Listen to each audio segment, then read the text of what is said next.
Saúdo a todos com a paz do Senhor Jesus Cristo. Vamos estar falando hoje sobre a carta de Judas, que Judas escreveu e que se encontra no Novo Testamento antes de Apocalipse. É um capítulo, 25 versículos. E já no versículo número 1, ele diz que é servo de Jesus Cristo, irmão de Tiago. Mas nós sabemos que tanto ele quanto Tiago eram meio irmãos de Jesus Cristo. Mas reconheceram a sua divindade, o seu ministério e todo o seu poder após a sua ressurreição. Então, ele não se atreve, devido à humildade e outros sentimentos grandiosos perante Deus, a se referir a Jesus como sendo seu meio-irmão. Mas sim, ele se refere como servo de Jesus, já nos dando um grande ensinamento no começo da sua carta. Mas nós sabemos que ele dirige esta carta especificamente a orientar o povo de Deus daquela época, e por ser uma carta muito contextualizada, hoje tem um valor, parece que menor no mundo contemporâneo, mas nós vamos ver que a carta ela está muito viva e que pode ser perfeitamente aplicada nos dias de hoje às suas orientações, mas que muitos não pregam focado nisso, porque parece que já não tem mais importância. Mas nós vamos entrar profundamente, analisarmos profundamente o texto bíblico, e vamos ver que a carta tem ainda um fundamento mensurável nos dias de hoje. Muitos valorizam apenas o versículo 24 e 25, a sua doxologia, a sua adoração, que é muito enfatizada a Deus ali, mas deixam de dar importância para o cerne da carta. Amém? Antes de entrarmos no texto, sempre agradeço a Deus por tudo e vos convido a compartilhar o vídeo, a se inscrever no canal se não estás, a dar o teu like e postar o teu comentário. Isso é importante para a divulgação da obra. Amém? Vamos ler a carta então no começo, no versículo 1 em diante. Vamos ler uma parte dela e vamos dar uma pausa e comentar. Eu, Judas, servo de Jesus Cristo, irmão de Tiago, escreva esta carta aos que foram chamados, isto é, aqueles a quem Deus, o Pai, ama e a quem Jesus Cristo protege. Que vocês tenham mais e mais em misericórdia, a paz e o amor de Deus. Então, nós já podemos entender que a carta é direcionada aos cristãos daquela época, se renovando para os dias de hoje, e que ele pede que tenham ainda mais misericórdia, ainda mais paz e ainda mais amor a Deus. São requisitos fundamentais para um cristão. Não é que aqueles cristãos não tivessem isso, mas ele pede que tenham ainda mais. Mas, de fato, ele entra agora numa preocupação tremenda que ele quer expressar através dessa carta. E ele já diz assim: meus queridos amigos, no versículo 3, eu estava fazendo todo o possível para escrever a vocês a respeito da salvação que temos em comum. Então ele quer, de fato, escrever sobre a salvação, se alegrar, comentar da salvação que ele tem em comum com os demais cristãos, que deveria ser o que realmente fosse o foco de qualquer conversa.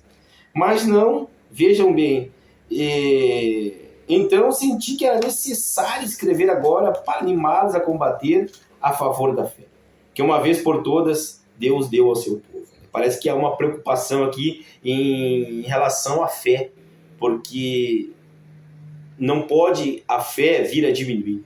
E como isso era possível? Então nós vamos ver como que a fé daqueles cristãos estava sendo atacada, e havia uma preocupação então por parte dele e também por parte de outros escritores, como Paulo, por exemplo, de que a fé desses cristãos viesse a ser diminuída. Essa carta foi escrita ali pelo meados do final do primeiro século, onde existia perseguição forte em cima dos cristãos.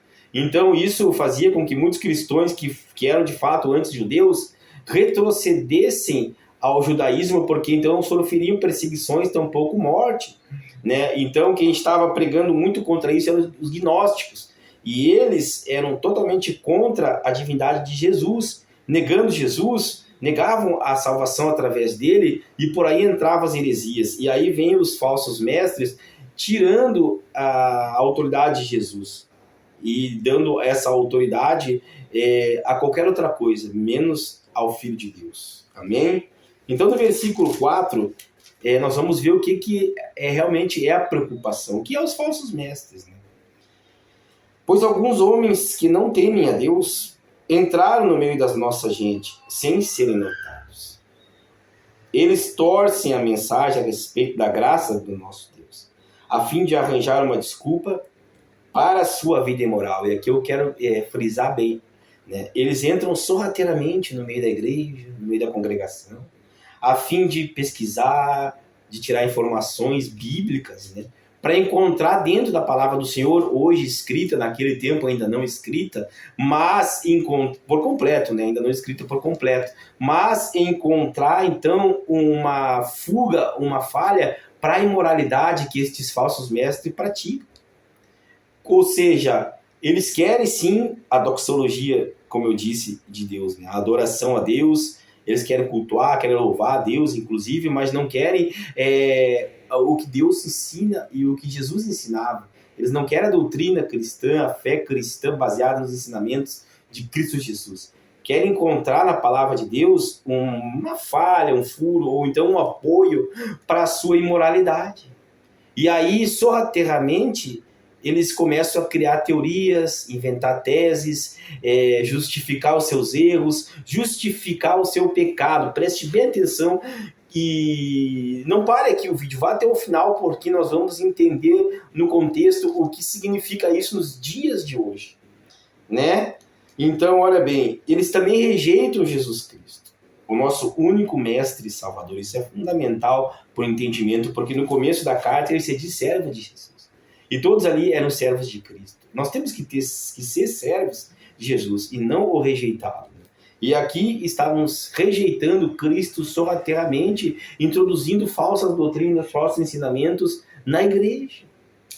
Hoje, ainda, muitos introduzem esses falsos ensinamentos, muitos líderes, inclusive, permitem facilidades para segurar os seus membros com algum outro interesse que não seja o interesse da salvação, a qual todos deveriam se alegrar, que deveria ser o motivo da carta, mas que de fato não era, porque havia um risco, um perigo naquele tempo lá iminente. Imagine os dias de hoje.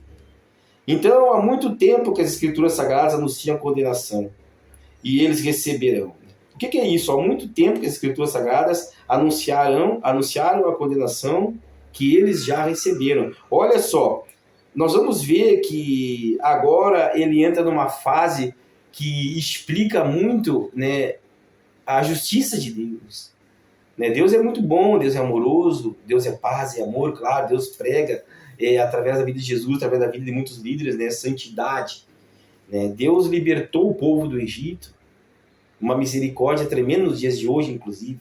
Mas Deus é justo. Veja que embora ele tenha liberto o povo do Egito, o julgamento veio porque o povo foi incrédulo, o povo foi murmurador e veio sobre eles o juízo e não entraram na terra prometida. Foram dizimados ainda no deserto. E entrou lá apenas a geração dos que haviam nascido por lá e os com menos de 20 anos que estavam com eles na saída. Então Deus é justo. Então, por mais que às vezes nós estejamos bem, nós estejamos lendo a palavra, buscando, até recebendo livramentos do Senhor, se nós não vigiarmos e dermos conversa a estes falsos ensinamentos, a justiça de Deus virá sobre as nossas vidas também, né? Aí que ele diz no versículo 5, embora vocês conheçam tudo isso, quero lembrar que o Senhor salvou o povo de Israel, ele tirou o povo da escravidão, tirando-o da terra do Egito. Mas depois destruiu aqueles que não creram. Lembre dos anjos que não ficaram dentro dos limites da sua própria autoridade, mas abandonaram o lugar onde moravam. Eles estão amarrados com correntes eternas. É um alerta também da parte do Senhor e que Judas deixa claro para que nós venhamos a nos tornarmos mais vigilantes e nos afastarmos por completo desses ensinamentos falsos, dessa facilidade que o evangelho de hoje quer trazer. Ainda mais adiante ele diz, lembre-se dos moradores de Sodoma e de Gomorra e das cidades vizinhas, a sua imoralidade, agiram como aqueles anjos e cometeram imoralidades e pecados sexuais, né?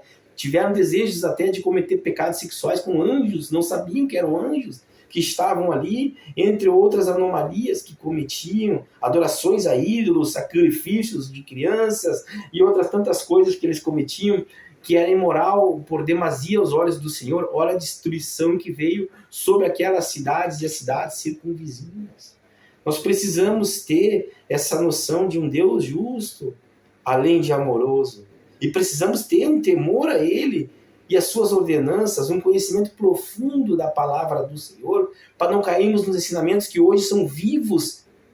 E por isso essa carta não é muito pregada. Agora eu te digo por quê. Porque quando entra alguém com um falso ensinamento, querendo trazer para si vantagens, ele não quer pregar a verdadeira liberdade que Jesus veio trazer. A verdadeira liberdade que Cristo veio trazer significa que nós somos livres agora para dizermos não para o pecado, para dizermos não para a imoralidade, para dizermos não para aquilo que desagrada a Deus. Essa é a liberdade verdadeira. E quem não prega essa liberdade defende a libertinagem que o mundo hoje propicia. Ou seja, eu sou livre para fazer o que eu quiser, pensar o que eu quiser, e a palavra de Deus, em síntese, não importa absolutamente nada. Eu sou livre para decidir, por exemplo, que sexo eu quero ser quando crescer. Eu sou livre se eu quiser usar e consumir substâncias químicas que alteram a percepção. Eu sou livre. Eu sou livre para pregar mentiras, para ser avarento. Eu sou livre para matar se eu quiser mentir. Eu sou livre para fazer o que eu quiser. Eu tenho que fazer aquilo que agrada a mim. Essa pregação é a pregação intrínseca nos falsos mestres daquela época que buscavam uma falha para defender essas suas ideias. Hoje o mundo tem essa mesma visão, mas de uma forma ainda talvez pior do que Sodoma e Gomorra, talvez pior do que a incredulidade toda do povo do deserto, ainda talvez pior que os próprios anjos que recusaram a ordenança de Deus e não se submeteram como servos a Ele. Por quê? Porque nós temos disponível a palavra do Senhor. Nós temos nas nossas mãos toda a literatura necessária para nós entendermos como Deus pensa, como Ele quer que nós sejamos, mas nós estamos dando brecha para a libertinagem que é pregada campo afora por aí nos dias de hoje. Amém? O que o povo quer? O povo quer emoção, quer adrenalina, o povo quer prosperidade. As pregações são voltadas muito para isso. Se entrarmos profundamente na doutrina de Deus, que fala contra toda essa imoralidade que hoje é praticada por aí afora, não vai dar ibope, não vai dar visão, não vai dar like, não vai dar curtida, não vai dar público. Por quê? Porque fere os direitos que hoje são defendidos com tanta intensidade, especialmente no regime democrático. E não estou aqui para dizer que nós devemos ser radicais, não, mas nós devemos nos considerar servos de Cristo. E como servos de Cristo, temos que entender que a verdadeira liberdade está em nós podermos dizer não ao pecado. Satanás, ele é um ladrão, mentiroso. Ele está ao redor, bramando como um leão brabo, para tragar, destruir a mim e a você e levar a nossa alma para o fogo do inferno. Enquanto que Deus, Ele está aí para nos trazer vida e abundância. Então tenha em mente que nós temos nas nossas mãos uma poderosa ferramenta que é a própria voz de Deus. E que através dela nós podemos levar a vida livres das correias, das amarrações de Satanás. Que liberdade pode haver na vida de um drogado, um dependente químico? Que liberdade pode haver na vida de uma prostituta? Que liberdade pode haver na vida de um avarento que depende do dinheiro para tudo? Que liberdade pode haver na vida de alguém que está escravizado na mentira, no pecado? Que liberdade pode haver na vida de alguém que tem que se submeter a lideranças espirituais malignas? Que liberdade há nisso? A verdadeira liberdade está e entender que nós somos livres para negar o pecado, para se afastar da imoralidade, para negar as coisas ruins que o mundo oferece. Tenha essa visão no coração. Comece a buscar agora, então, a palavra do Senhor minuciosamente e a colocá-la dentro de si. A carta de Judas que estamos falando é fundamental para entendermos isso.